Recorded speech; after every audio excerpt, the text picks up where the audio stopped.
ఆ చంద్రబింబాన్ని శుక్లపక్షంలో ఉండేటటువంటి తదియనాటి చంద్రరేఖని కొప్పులో ధరించి ఉంటాడు.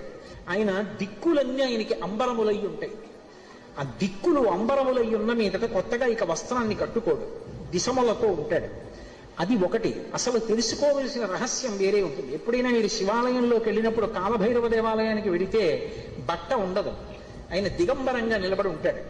ఎందుకు అలా ఉంటాడు అంటే దానికి ఒక కారణం ఉంది.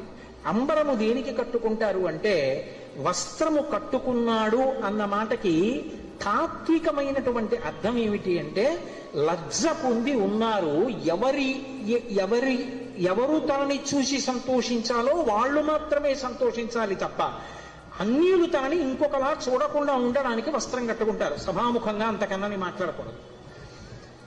మీకు ఇంకా బాగా అర్థం అవడాలంటే నేను ఒక్కటే మాట చెప్పగలను. 1,00,00,000 రూపాయలు పెట్టి రకరకాల నగలు చేయించుకుని ఒంటి నిండా పెట్టుకుని ఒక స్త్రీ బట్ట కట్టుకోలేదనుకోండి, ఏమంటారు? లజ్జావిహీన అంటారు. సముద్రపు తొట్టులో దొరికేటటువంటి నత్తగొల్లలతో హారం వేసుకుని 30 రూపాయల చీర కట్టుకుందనుకోండి, ఏమంటారు? మానవతి అంటారు. బట్ట దేనికి కట్టుకుంటారు అంటే, ఏ పురుషుడు తనని ఎలా చూడాలో అలాగే చూడాలి. భర్త అయితే దాని అవసరం లేదు. భర్త కానివాడు ఇంకొకలా చూడడానికి వీల్లేదు. అంబరము ధరించి ఉంటారు. అంబరము భక్తికి సంకేతం.